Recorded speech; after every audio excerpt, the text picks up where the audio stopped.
So in this lecture, we will discuss about multiple choice question on the topic of impulse turbine. इसके बाद हम लोग कुछ अगले लेक्चर में इम्पल्स टरबाइन के बाद रिएक्शन टरबाइन पर भी डिस्कस करेंगे.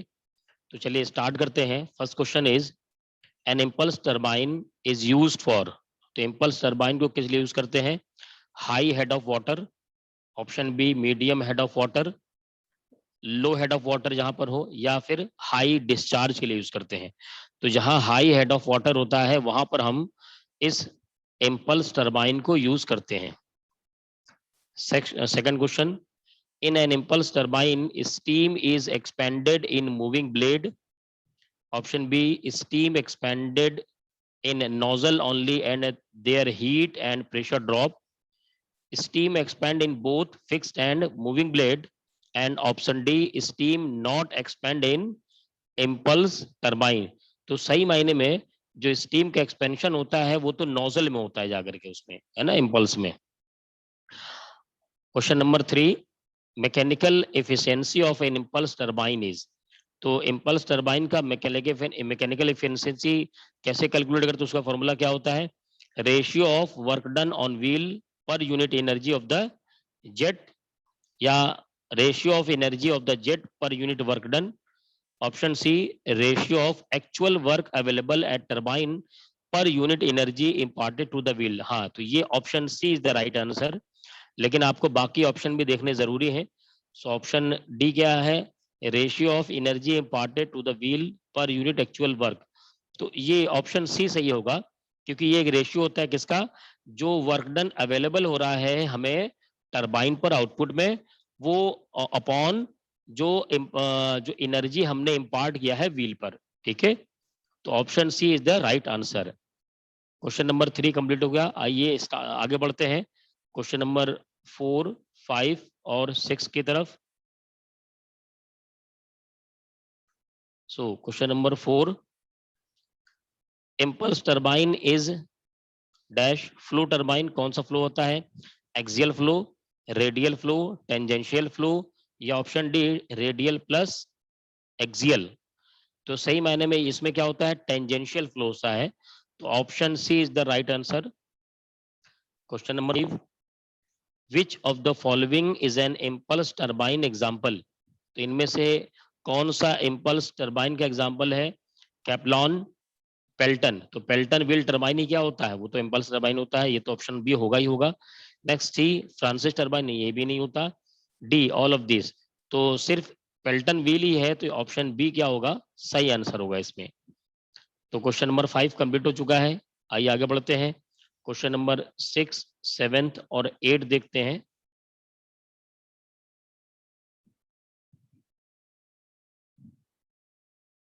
So question number 6, the blade speed ratio of impulse turbine is given as steam velocity at inlet upon blade velocity, steam turbine at outlet upon blade velocity, and option C, blade velocity upon steam velocity at inlet. ये option सी इसका सही answer है. जो blade speed ratio होता है impulse turbine में, वो होता है blade velocity upon steam velocity, और कहां पर? ये इनलेट पर होता है. Question number 7, impulse guide when is not required. तो इम्पल्स में क्या होता है? गाइड वेन की जो रिक्वायरमेंट होती है कि नहीं होती? तो ये कह रहा है कि नहीं रिक्वायर्ड होता. तो ये क्या है? ये सही है. एक्चुअल में इसमें गाइड वेन की जरूरत नहीं पड़ती. Question number 8, impulse turbine blade are कैसे होते हैं? सिमेट्रिक होते हैं, non symmetric, both A and B, none of these. तो सही मायने में क्या होते हैं? वो सिमेट्रिक होते हैं. So option A is the right answer. Question number 9, impulse turbine hydraulic efficiency. तो इसकी hydraulic efficiency then reaction turbine, यानी यहाँ पर कंपैरिजन हमें देखना है कि इम्पल्स टरबाइन और रिएक्शन टरबाइन की हाइड्रोलिक इफिशिएंसी ज्यादा होती है. तो इम्पल्स टरबाइन की efficiency, hydraulic efficiency reaction turbine से लेस होती है, मोर होती है, सेम होती है, या फिर कुछ कहा नहीं जा सकता. तो क्या होता है? ये ज्यादा होता है.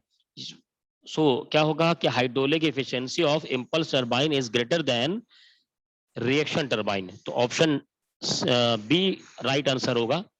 क्वेश्चन नंबर 10 की तरफ आगे बढ़ते हैं। 9 कंप्लीट हो गया। क्वेश्चन नंबर 10, 11th देखते हैं यहाँ पर। So 10th, impulse turbine required dash maintenance then reaction turbine. तो इम्पल्स टरबाइन में जो मेंटेनेंस की जरूरत होती है वो रिएक्शन टरबाइन से कम होती है, मोर ज्यादा होती है, या सेम होता है, या कहा नहीं जा सकता। तो लेस रिक्वायरमेंट की जरूरत पड़ती है, यानी इम्पल्स टरबाइन में मेंटेनेंस हमें कम करना पड़ता है। Shop question number 11, impulse turbine is का जो डिस्चार्ज होता है वो हाई होता है, लो होता है, या फिर कान से, यानी इसका जो डिस्चार्ज होता है वो हाई होता है। सो option A is the right answer.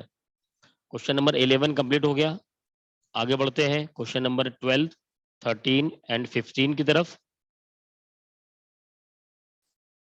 So question number 12, impulse turbine required draft tube. इसमें ड्राफ्ट ट्यूब की जरूरत पड़ती है? नहीं, इसमें कोई जरूरत नहीं पड़ती, तो ये एक फॉल्स है। ठीक है, नहीं जरूरत पड़ती। Question number 13, which of the following statement about impulse turbine is correct. इनमें से चारों में से कौन सा करेक्ट है? किसके लिए कहा जा रहा है? इम्पल्स टरबाइन के लिए। Impulse turbine hydraulic efficiency is high. नहीं, ये तो सही नहीं है। Option B, in impulse turbine not required of water tightening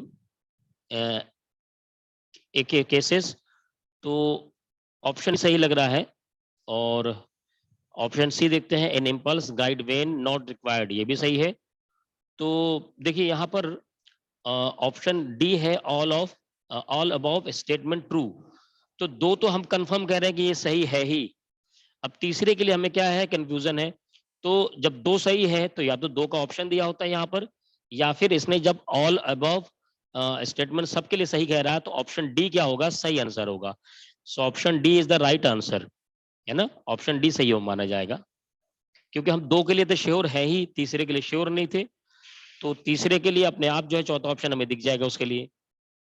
question number 14, in impulse turbine the pressure at inlet and outlet is atmospheric.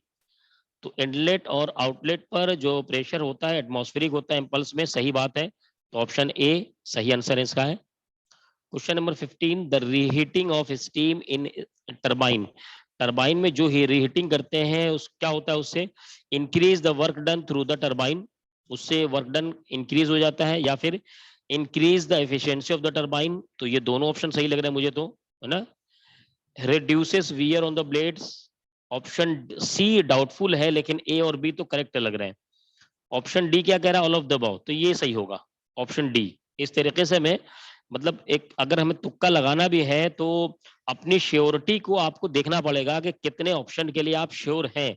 अगर दो ऑप्शन सही माने जा रहे हैं, आपको श्योर है, तो और फिर ऑल ऑफ द अबव का ऑप्शन दिख रहा है, तो इसका मतलब ऑल ऑफ द अबव आप वहां पर टिक कर सकते हैं, सही होगा। तो क्वेश्चन नंबर 15 कंप्लीट हो गया। क्वेश्चन नंबर 16 की तरफ आगे बढ़ते हैं। 16, 17। So question number 16, the thermal efficiency of a steam turbine is dash than that of steam engine। तो यहाँ पर कंपैरिजन किया गया है थर्मल एफिशिएंसी का, किसके इसके बीच में, स्टीम टरबाइन और स्टीम इंजन। देखो अप्लाइड थर्मोडायनेमिक्स में स्टीम इंजन बहुत पहले सिलेबस में हुआ करता था, अलग से टॉपिक हुआ करता था। लेकिन यहाँ पर अब आपके टॉपिक से सिलेबस हटा दिया गया है, लेकिन उसका कंपैरिजन तो पूछा जाता है कभी कभी। तो थर्मल एफिशिएंसी स्टीम टरबाइन की कम होती है, या ज्यादा होती है, या सेम होती है, या नन ऑफ अबव। तो सही मायने में देखा जाए तो ज्यादा होती है। तो thermal efficiency of steam turbine is higher than that of steam engine. So option B is the right answer. Question number 17, in turbine when friction is neglected, यानी फ्रिक्शन को पूरा नेग्लेक्ट कर दिया जाए, हटा दिया जाए, सो तब क्या कह रहा है, the relative velocity of steam eight outlet tip of blade is dash the relative velocity of steam eight inlet tip of blade. तो जब फ्रिक्शन हटा दिया गया तो क्या होगा, अब वेलोसिटी तो चेंज होगी नहीं इनलेट और आउटलेट पर, है ना, रिलेटिव वेलोसिटी। तो ये क्या होगा, इक्वल होगा। सो option A is the right answer. तो क्वेश्चन नंबर 17 कंप्लीट हो गया। आइए लास्ट क्वेश्चन 18 की तरफ आगे बढ़ते हैं।